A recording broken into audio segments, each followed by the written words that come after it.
There it is. Hey, everybody. 2, 1. Hello. Really sorry we're joining right on time.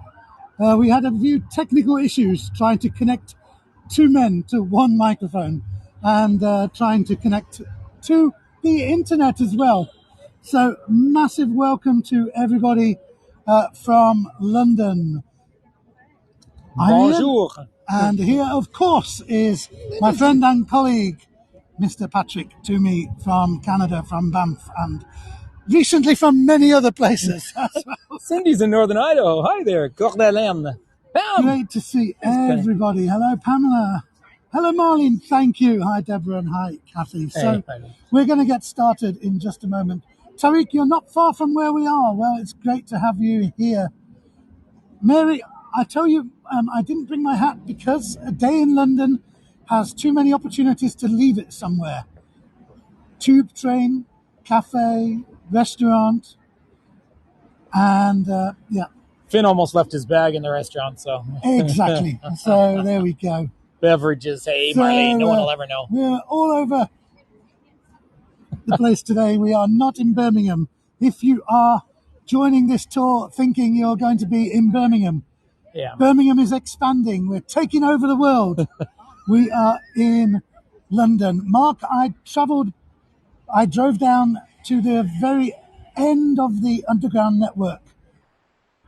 So that's what we're doing today. We're here in London. And I have to tell you guys, this is the first time I have ever done a tour from London, not only on Hago, but in English. I've done tours in London quite a few times with groups pre-pandemic, always in German. Das ist wunderbar. Willkommen. Today we are in English.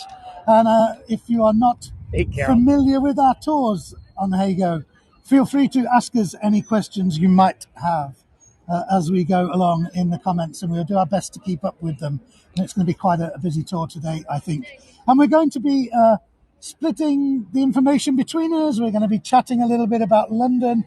We're going to be chatting a little bit about Canada and the UK, and a little bit about kings and presidents and those kinds of things.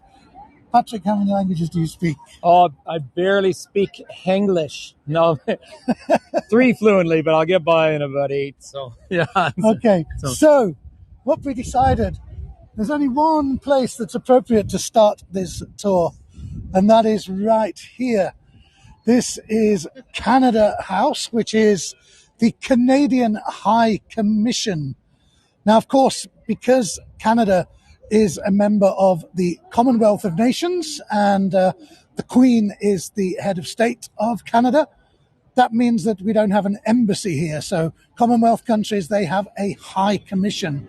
And this building was acquired by Canada in 1925 to be its High Commission. It was originally built in 1824 in the classical style by Robert Smirke. And if anyone has ever been to the British Museum, virtually or in person, it's the same architect, Robert Smirke, who designed them. But when the Canadian government bought it, they paid £223,000. A lot of money in 1925, but you would not get much real estate in central London these days for £223,000. You may get a phone box, maybe, if you're lucky. At best, I think. Something like that. So, Patrick, do you want to talk a little bit about the High Commission itself? Let's just do a sound check because I've got Ian's extra mic on. Are you hearing me okay? Yep. Oh, that's cool. Great. Good stuff. Great. Okay, well, here is now what I really like about the sign, the Jason Berg artwork up there. We can go across and written, take a closer look. Yeah, shall we do that? Sure. So we're up in Trafalgar Square. Obviously, this High Commission, I'm a little surprised they don't actually have the provinces and territories out in the flags. They have in the past. We're right across, of course, from South Africa House on the other side. We went off and saw. Hello. Lovely, helpful people. I don't know who he was. He's not a friend of ours. He is now. But yeah, the High Commission, so it's interesting. I'll tell you actually a very slight little personal story here. But my mother came here when she was 19 years old. My great uncle was part of a diplomatic mission with Alberta Foreign Trade, I think, and came here. And she actually had high tea at Buckingham Palace. Wow. But they came over by ship. They took a train to Montreal and then would have taken the ship across.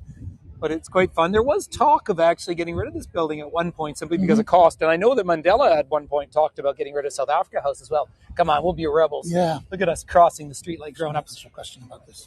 So before we talk any more about Canada, I guess we should talk about this thing, because this prime location on Trafalgar Square with, of course, Nelson's column in the centre. And the thing you can see here with ice cream or cream or a cupcake, I don't know, with a cherry on top and some flies on it. This is what we call the fourth plinth. So around Trafalgar Square in the four corners are four plinths. And we, on three of them, have statues of military heroes of past centuries. And the fourth plinth was never completed. And what they use it for is changing artworks. So every now and again they will have a new artwork there. It's usually something modern, a little bit maybe something that people talk about, something a little bit controversial sometimes. But in this case, a cherry ice cream, a fly, and a drone. But I'm not sure who the artist is, to be honest. we read it yesterday, and I forgot. Now, if Finn was here, he'd remember, but he's off gallivanting with his friends. We do have a few of our Voyagers with us. I don't know whether they want to. We came. We had a walk with Patrick earlier on his community conversation tour, and we've had lunch together. And so we have a few people in person. So, Canada House. Let's take a look at this sign that you wanted to show us. Okay. Well, I just think it's incredible. Of course, it's well, at first I was thinking that was Cree, but I'm starting to think it's Inuit based on the other images down the side of the building. But of course, when the missionaries went up to try and convert the Inuit people and also some element of the Cree Dene populations, they came up with a new alphabet because simply they could not make the Latin alphabet fit the sound of the glottal stop and the tonal language. So that's the reason for the two terms and the blue strip at the top. Of course, there was a protest out here, as there has been in Canada, because, of course, as we're all coming to terms with the history of genocide. But, of course, we talk about that so much in our own tours back home. We'll leave that for the moment. But this High Commission, of course, is the last sort of memory of the Empire. Finn and I walked down. Of course, Finn's mum is Australian. We walked down to Australia House as well yesterday, and that was really interesting to see that. But here's an image from the high Arctic of Canada. There's the middle of summer where I live. Isn't that gorgeous? No, that was London last week, Patrick.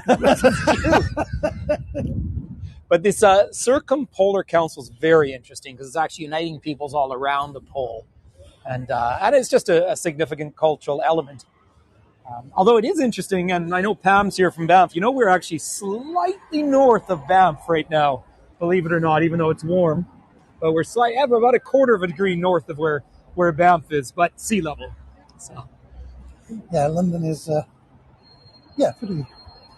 pretty low down, but it's... Mark, a High Commission is like an embassy, yes, but a High Commission is what countries that are part of the Commonwealth have.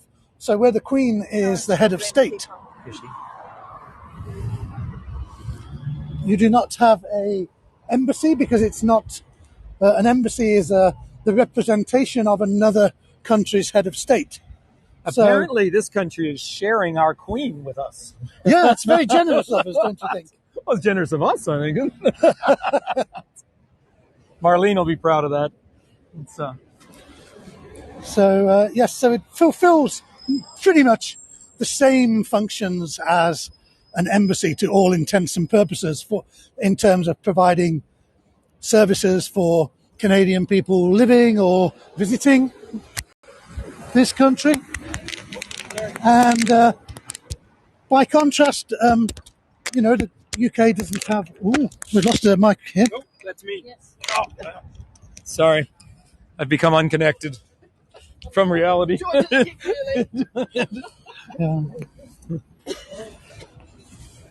Yeah. So the Queen in Canada has a representative called the High Commissioner, is that? No, it's the Governor General. And then there's a Lieutenant Governor General in each province. Just our last Governor General was a horrible person and had to resign out of embarrassment. Our new one is bilingual, but not French-English, English and Inuit. Wow, okay. And she's a fabulous human cool. being, and that might be why we're seeing the signs in Inuit at the moment. Could be. And here, look at this Kazakhstan house. Kazakhstan house. You know you're in a world capital when... Now, this is an embassy. Okay? So, the Canadian High Commission, because Canada is part of the Commonwealth of Nations. Kazakhstan, obviously, was never part of our empire, part of the Russian Empire, probably the Ottoman Empire, I think, at one stage. And we just passed the Brazilian embassy. The Brazilian embassy as well. Look at Kazakhstan. Now I want to go to Kazakhstan. Looks, yeah, so have you ever been? No, have you? No, I've never been to that part of the world at all. So the street we've come onto now is called Pall Mall. And Pall Mall is a street that takes its name, it's believed, from a French sport or game of the 17th and 18th centuries. It was a little bit like croquet. So if you've ever seen croquet, perhaps only in Alice in Wonderland, where they're hitting balls through hoops with a hammer. And there was a French game called Pall Mall or Pell Mell that was popular at that time. And this street was kind of named after it. It's a street that's known for its beautiful architecture of the 18th and 19th centuries. And it's known for being a place where you can find a lot of gentlemen's clubs. Now, this is not the kind of gentlemen's clubs with scantily clad ladies and poles. These are gentlemen's clubs where the very wealthy and influential people go, membership only, a lot of deals, a lot of political intrigue in these clubs. A lot of them are very much linked to particular professions or schools and colleges. And they don't tend to have signs on the street because, it's not like any old person can walk in. If you are a member, you know where it is. I always think about this place because for probably 150, 200 years, this is where borders were established around the world. Just point out over on the right, there is a monument, the Crimean War. Yeah. Another interesting connection. Of course, Florence Nightingale, everyone knows, but this is the reason that Alaska ended up American, because the Russians were not going to sell land to the British to have a border with Russia after they had been beaten up in Crimea. And that's why, of course, Canada ended up with a train in British Columbia and so forth, because of that war right there. So an interesting bit of history. By the way, the Christmas lights in London, everyone, are spectacular. Spectacular. Yeah, it's just gorgeous at the moment. So it's a light brigade over there.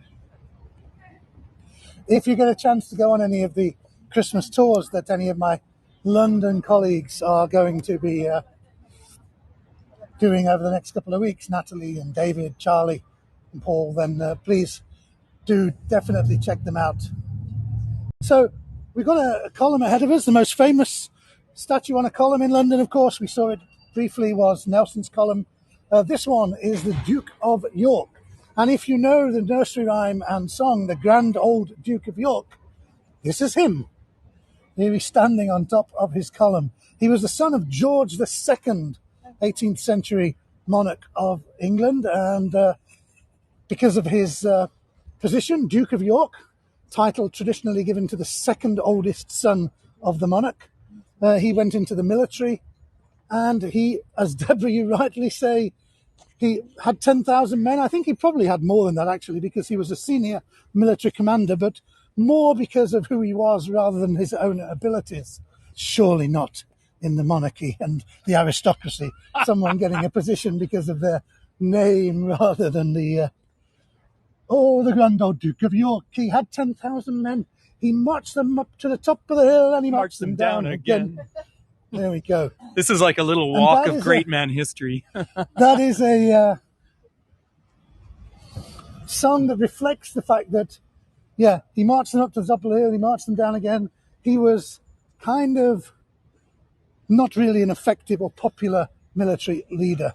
But that didn't stop the fact from when he died, all of his soldiers had to contribute. They were obliged to contribute one day's pay. And with that money, they built this column with his statue on top. A lot of people did say that one of the reasons that it was built so high was so that the people he owed money to during his life were not able to get to him to try and get it back. That's very interesting. Oh, this is feeling very regal to me down through here all of a sudden. Oh, we got a beautiful sky. It is gorgeous, isn't it? Yeah. The wind came up. We had a real rainstorm last night. It actually affected Finn and I going out and meeting friends for dinner, but it was a big storm and apparently whacked the west of Ireland and caused power outages there, but actually woke up to a beautiful blue sky. And then the wind came up for quite a while today. But one feature I've always loved, I've always loved about this city is how much green space there is for such a large historic city. It's I think the greenest of the big capitals in Europe. Yeah, and you can escape from the noise and the hustle and bustle quite easily here. So that's always a treat. And one of the earliest of these green spaces, a lot of which are known as the Royal Parks, is right there in front of us. You may have seen this park before on a tour, because I know Charlie has been in there on a couple of her tours. It's called St. James's Park. St. James's Park. And that is named after St. James's Palace, which is a palace that stands on Pall Mall, where we were. And officially, that is the seat of the British monarch. So, yes, the Queen lives at Buckingham Palace and Windsor Castle, but St. James's Palace from the time of King Henry VIII has been the official seat. And ambassadors to the UK are officially representatives at the court of St. James. That's their official title that they have. And St. James's Park was created as a hunting area by a very keen hunter, King Henry VIII. And now it is a public park. It's known for having some particularly fine water birds. They have pelicans in there and all kinds of other water birds, because it was created as a place for people to go and enjoy nature and wildlife in the past centuries. So I'm thinking, actually, rather than going through there, let's go that way. Probably maybe. A good idea, I think so. Do you know, Ian, one of the things I remember talking about Henry VIII was one of John's tours up in York, when he talked about Henry VIII coming up to find, I don't know, wife number 3 or 4. And apparently by that point, he was riddled with gout. he just sounds, everything more you learn about him, what an objectionable creature he must have been back at that point. So it's, by the way, we can see the eye with some light on it down in the distance there where we started our earlier walk. Isn't it pretty down there? Beautiful view of the London Eye over the rooftops there. And of course, we're looking here towards very much the government area of London that we call Whitehall. And Whitehall takes its name from a palace, which was the former royal palace. And essentially, this whole district of London was the palace complex. So all of the government was run from here in the time that, before we had a politically based government, when we had still royal rule, the royal court was here and all of the things that went with it. And the big open space ahead of us, this is Horse Guards. So very famously, the Queen or the monarch has several regiments of horse guards, mounted soldiers, and that institution was founded by King Charles II to make sure that there was a royal bodyguard at all times, because he didn't want a repeat of what had happened to his father, King Charles I, which was that he had his head chopped off. All right, for you Canadians, what did King Charles II do for Canada? Well, now, we talked about this earlier today. By the way, I love the London cabs. Everyone does. There it is. Casey's got it. Yeah, gave the charter for the Hudson's Bay Company. Hudson's Bay Company. 1670. So, Horse Guards is used for the Trooping of the Colour Parade, which is an annual festival for the Queen's official birthday in June every year. A lot of pageantry, a lot of ceremony going on here, but it originally began this area as being a tilt yard. So a tilt yard was where people engaged in jousting, and despite being riddled with gout and riddled with other diseases and being grossly obese, King Henry VIII was a keen jouster, not as good at it as he had been in his youth, although I doubt that anyone was very keen to tell him. But this was where he would have practiced his jousting. And these days we have a lot of military and government buildings. So straight ahead of us we have the Horse Guards building. And on this side, this is old Horse Guards, which was a barracks, and it's now the Admiralty building. So this is the headquarters of the Royal Navy. So one of the great things that England and Britain was known for in terms of being able to punch above its weight for a small island nation in the world was its navy. And again, we saw Nelson's column, the most famous probably commander in the navy. But this is the Admiralty building where they have the headquarters of the Royal Navy in modern times. Okay, let's head back up to the Mall, shall we? And we crossed over the Mall before, as we were talking about St James's Park. And we do call it the Mall. It's not the mall.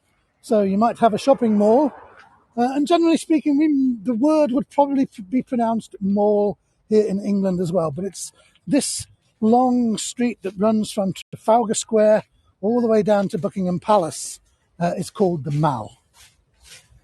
English pronunciation, don't ask, just accept it.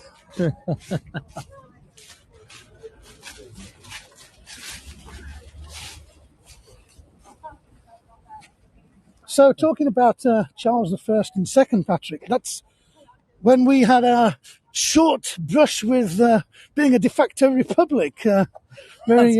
The Cromwellian. It's unfortunate. I mean, Cromwell had that Quaker sort of root to him, and he did believe in a degree of egalitarianism. However, I don't know how many, I haven't seen the chat as well, how many Irish are on board. He also brought in the penal laws in Ireland, and you can pretty much draw a line between those and the Great Hunger. So mixed feelings. But we were talking about him earlier today, but he dies of natural causes in 1658. In 1660, they dug him out of the ground and beheaded him. So obviously people disliked him. At some level, I'm not sure he noticed. And then Charles II was instated as the monarch. But to try and go back, we could do it. I mean, we could do a raw history at some point of the whole history of the evolution of governance and therefore common law as well, which of course is rather unique to the old British sphere of influence.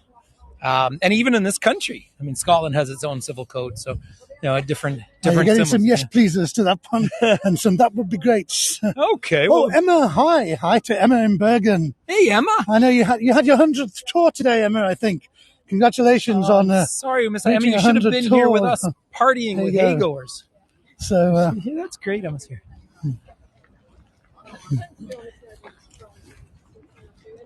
Honestly, Emma, we're going to have to do between you and us in Banff and Sam in Quebec. We're going to have to do a competition for the most snow in the coldest days. Oh.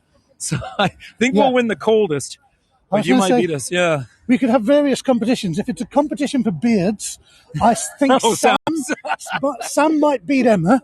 If you don't shave for a while, I don't know. I know. I could never compete with. That's deep Sam's Quebec beard is a thing of beauty. It should be a location all of its own on Hago. That's true. Oh, that's a brilliant idea. Actually, I'm gonna message Sam. So we are walking alongside the old Admiralty building, and the ceremonial archway in front of us is called Admiralty Arch, and it is designed to be the way that the monarch goes from Buckingham Palace, which is at the other end of the Mall behind us, and comes to Trafalgar Square, and would then, hang on, we need to go down there, it's just pedestrians that way. Oh, you're right. But I'll just give a moment to talk about it before we go on. They would then be able to go in their carriage or in their car, right, if they need to go to Parliament for state occasions. And Admiralty Arch was built at the instigation of King Edward VII, son of Queen Victoria, and it was built as partially as a memorial to the achievements and longevity of his mother, who, until overtaken recently by Queen Elizabeth II, was the longest reigning monarch in British history. So Admiralty Arch, it's a ceremonial archway, but the windows are office buildings. So these are part of the Admiralty again. They are office buildings and they are also residences, some of them. So the senior officers, like the admirals and captains of some of the most important ships in the Navy, they have when they need to come to London, when they're not at sea, they get to stay in the accommodation in Admiralty Arch. And as we can see, because, if they're sailors, they are going to be really scared of getting wet. So just in case it's raining, they don't even need to come outside to get into the Admiralty building to get their orders. They can, incidentally, it was completed in MDCCCCX. Yeah, which is 1910. 1910. Yeah. For those who read numbers as letters, instead of like E equals MC squared. Roman algebra. Roman algebra. That's right. No, in Roman algebra, x always equals 10. Roman algebra is easy. Yeah. Whereas relativity is relatively difficult. Relatively difficult. Yeah.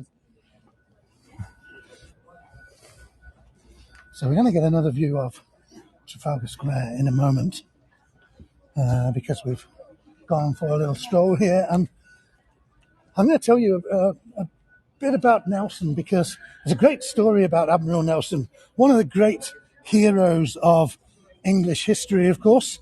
Our naval strength was pretty much what prevented England from being invaded and conquered during the time when Napoleon was doing that very thing to many of the countries around Europe, the ones that he could get his armies to. But the British naval power enabled them to resist.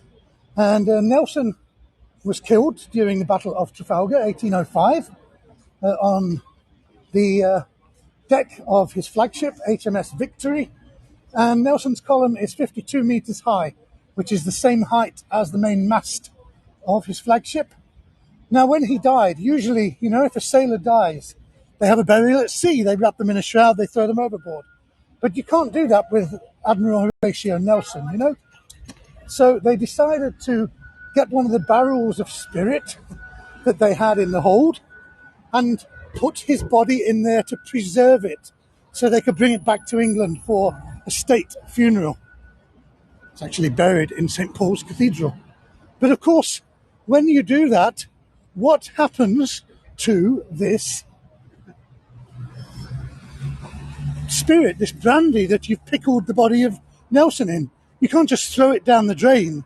So his loyal officers decided the only thing you can do with it, Ruth, yes, you're on the right lines, was to drink it. So they drank their final toast to Nelson with the brandy that his body had been pickled in after his death.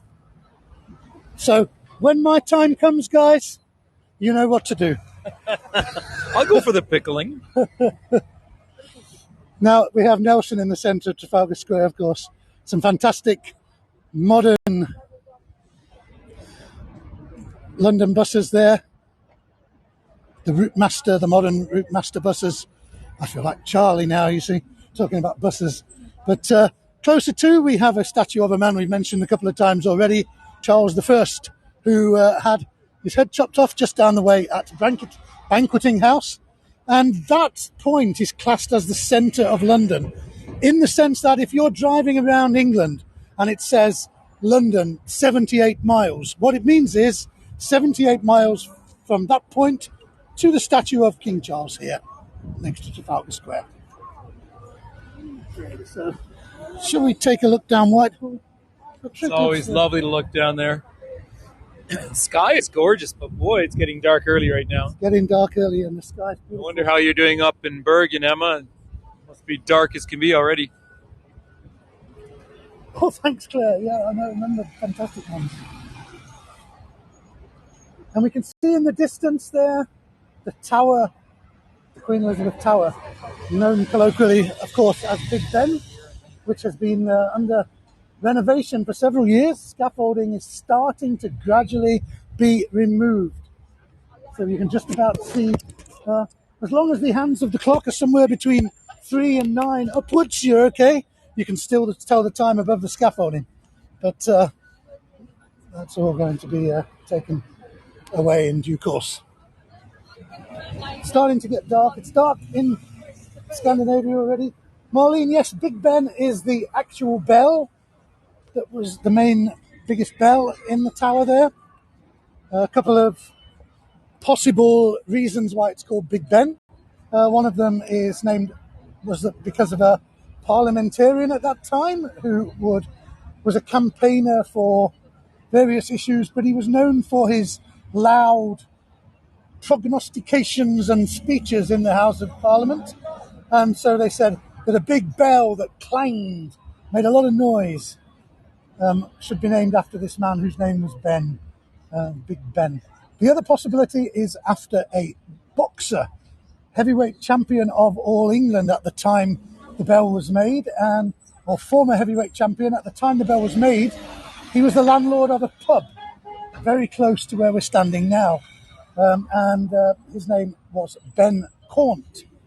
And when we go to my hometown of Hucknall in a couple of weeks, we'll be able to see a couple of monuments to Ben Cornt, including his tomb in the churchyard, because that is where he was born and grew up.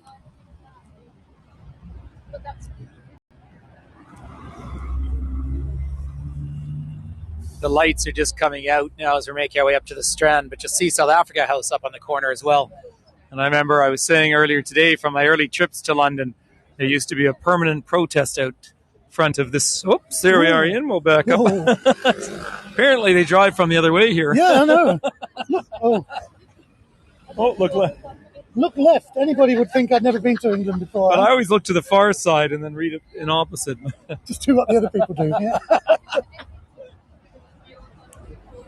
All right. That's me talking about these, putting me in a barrel. When I say when my time comes, I didn't think 10 minutes time.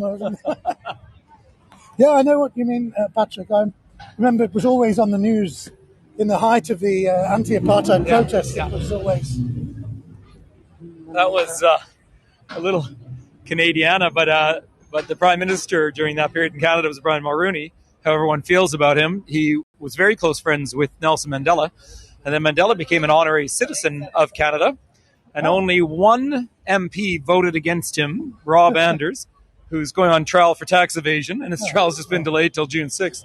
But he said that Mandela was a communist. So the other at that point, 325, granted him honorary citizenship. Sir Benjamin Hall. Thank you, Cheryl.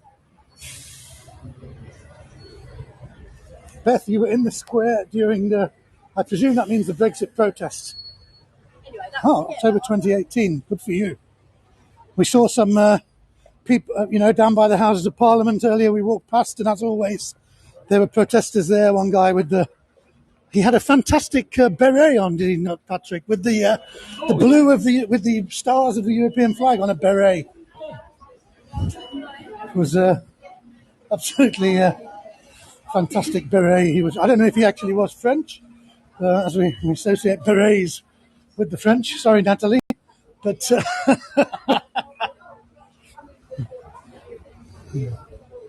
lots of fantastic phone boxes here. It's always interesting the different uses that the traditional red phone boxes have been put to. Well, is this one? No. It's the second one in a couple of weeks, folks. A phone box that has a phone in it. Doesn't have an ATM. It doesn't have a defibrillator. It doesn't have any other of the many things that phone boxes have been used for. Finn was saying he thought it was so strange they would attach their phone to a wall. Yeah. Emma, does it take cash or... Oh, hello, Emma. Different Emma. Oh, My yeah. sister Emma. Oh, is it? Hey, Emma. How inconvenient. I know you can't just pick it up and take it with you. But, you know, when we were kids, we didn't have a phone till we were about 10. My dad used to walk to the end of the road near the post office and call his mum from the public phone. Is that right? It's unbelievable. Well, sure. Because, we were I know what you're going to say. You don't look as though you're 103 years old, Ian. But, you know, one of the things we talked about in Cappadocia was the whole use of pigeons as communication across the valley. Oh. So this is the frontage here of Charing Cross Station and Hotel. And Charing Cross is named after this monument here, which is called an Eleanor Cross. And they date from the 13th century. The wife of King Edward I, Eleanor. And she died in the Midlands. She died in the northern part of the Midlands. And so as they brought her body back to London for burial and for all the ceremonies to be done, every place they made an overnight stop, the king commissioned a monument to be built as a resting place marker. And they are called Eleanor Crosses. And the last place where they brought the body to before they conducted the ceremonies down in Westminster Abbey was here at Charing Cross, the last Eleanor Cross on the route.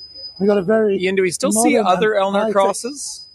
Yes, there are Eleanor crosses at various places through the country. So they're still there, right? There are still some. They're not all still there, but there are some. So very high-tech Christmas tree here, and the Claremont is the hotel because, of course, all of the stations, Victorian stations, they always came with huge hotels for the travellers there. This is Charing Cross Station.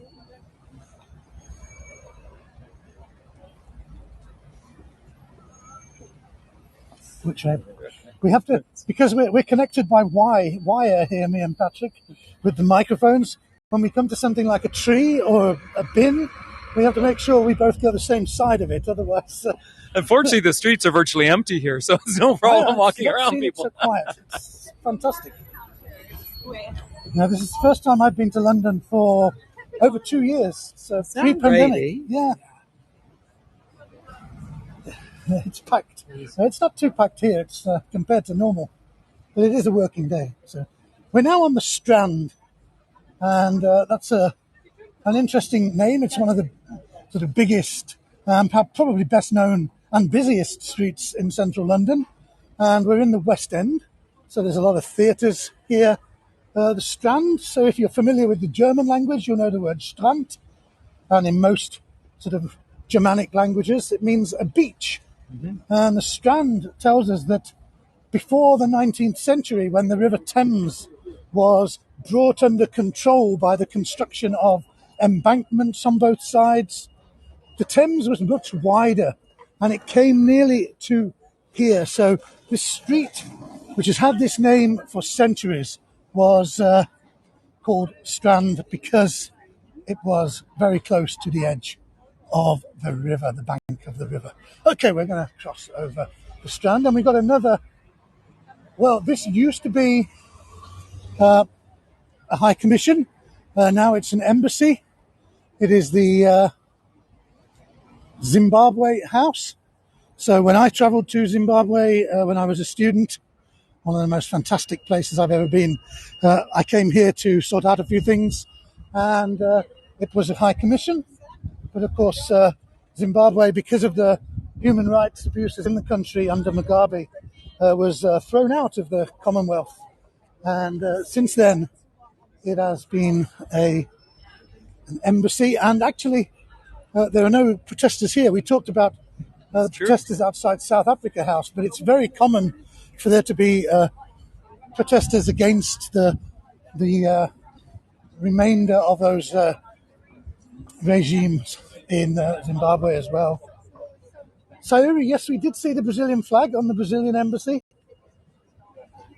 which was very close to the beginning of the tour. So we got Sayuri here. Hi. You snuck in. We must have snuck in with a lot of comments. We saw some of the colleagues coming in. It's not, if we didn't say hi to you specifically, it's because we didn't notice you come in. It's not Not that we love some of you more than others, is it, That's Patrick? right. The chat just flies by sometimes. It's fun for the other Voyagers to actually see how much we can see. Like right now on Ian's screen, you can see 3.5 comments. Yep. Or 4, yeah, I guess. So that's the reality of what we look at. So if we do miss what you're saying, it reminds you of the song Let's All Go Down the Strand. Well, you'll be glad to hear I don't know that one, which means you can't try and ask me to sing it to you. So, yeah. So we're going to be turning off fairly soon, but if we went up to the end of here, we would get up to Bush House, which is just really interesting. I wandered down there yesterday with Finn. One end is the High Commission, or the Embassy for the Republic of India. The other end is the High Commission for Australia. And in the middle, the headquarters of the BBC. With, of course, broadcasts in how many languages, Ian? It's something like 60 or... Many. Yeah, and, but not in French. Not in French. No. Tabarnak. Now, of course, the BBC has its critics in this country because it is funded through a compulsory license fee that everybody has to pay if you want to have a TV or radio. Whether people are criticising the journalistic content or the reporting or whatever it is, there's no doubt that let's go this way. Sure. There's no doubt that around the world, the BBC is still a very important source, the World Service, for people in places where they don't have a free press, where they don't have access.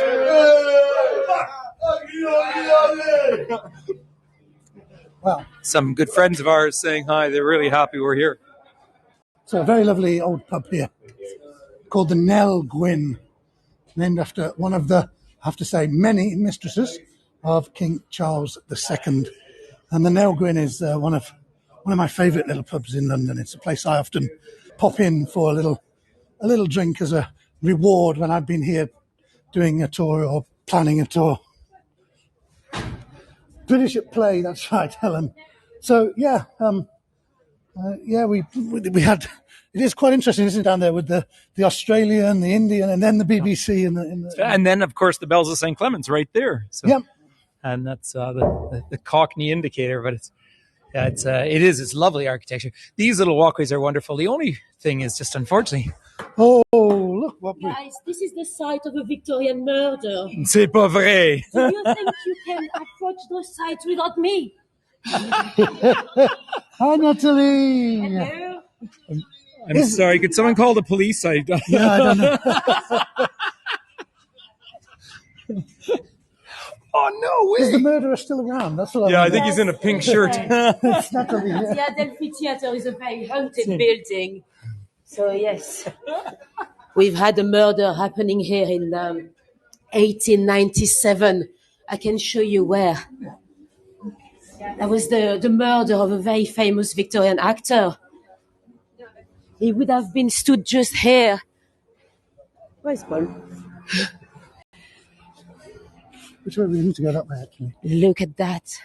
Just there, the Victorian actor would have been outside of the Adelphi from the back when somebody came from here, Arthur Prince, and stabbed him twice in the back, once in the front. And that's the site where he died. Wow. And was the murderer wearing a brown hat and a red scarf? I think the red scarf is the daddy I just stole today. Let's put him on camera. Let's put him on I've stolen camera. Claire's daddy. There is Paul Baker. Here's Paul Baker, father of our colleague Claire in Nairobi, who you may have seen Paul doing a lovely tour in London with Claire when she was over here recently. Hi, Paul. Lovely to see you. Carry on, If you want to see that I'm not making up a story, there's a little plaque here for the murder. No, I believe you, Natalie. I believe everything you tell me. You're a London guide, Natalie. I believe everything you tell me.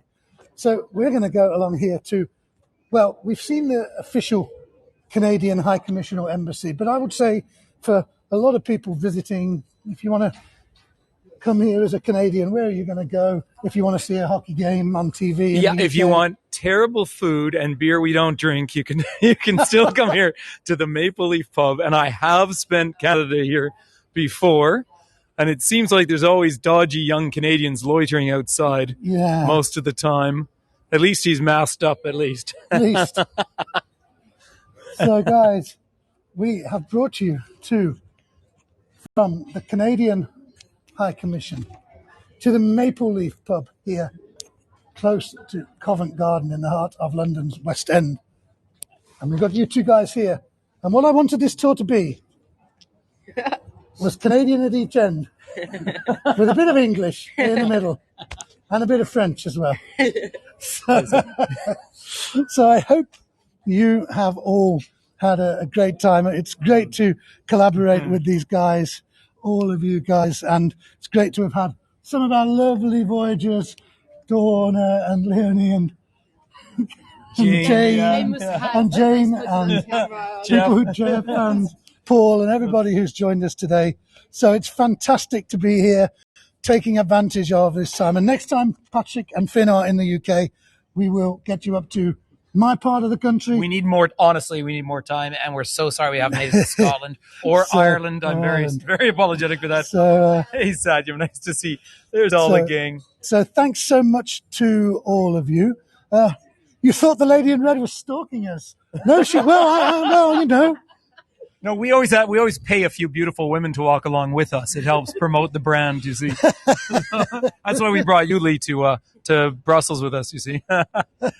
So, guys, who are the Voyagers? Well, we've already met, but no, Let me show you. We'll do one more. Come on, Donna, you're coming on the camera.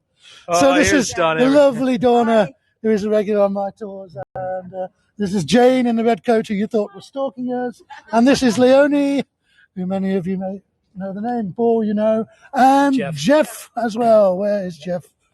Try and get you on camera, Jeff. So I want to thank Patrick so much, and Finn and Donna for organising this get-together today. And I want to thank the London Guides for not coming and saying, well, what are you doing a tour in London for? And if you want to see more of London, you want to see the great London Christmas lights, hear more stories about murders, go on lots more buses, and generally explore this great city, our capital here in England, then definitely check out Natalie, David, Charlie, and Paul. And here's Finn as well. And when are you guys next on to? What's your next tour, guys? Well, tomorrow afternoon. I'm doing a Get Lost one, though. They're going to tell me where to go. And so the first week that I'm back, I believe it's Tuesday, I have a youthful walk up again. So cool. We'll look forward to in a long time. So that's back home. You're back going home. It's minus, you guys are going home. Minus 11 now, I think, at home. So nice and warm. Fantastic. So we'll be home soon. And I am back on tomorrow. I have at 4:30 p.m. UK time. I'm doing another Christmas walk in Birmingham, where we'll go through the markets and see the lights. That's right after mine. So then so you can go from one to the other. So I want to thank all of you so much. Thank all my colleagues, all our colleagues for their support and for joining us. And we look forward to all of you seeing you all soon. Take care, everybody. Peace and love, everyone. Stay safe. Bye-bye.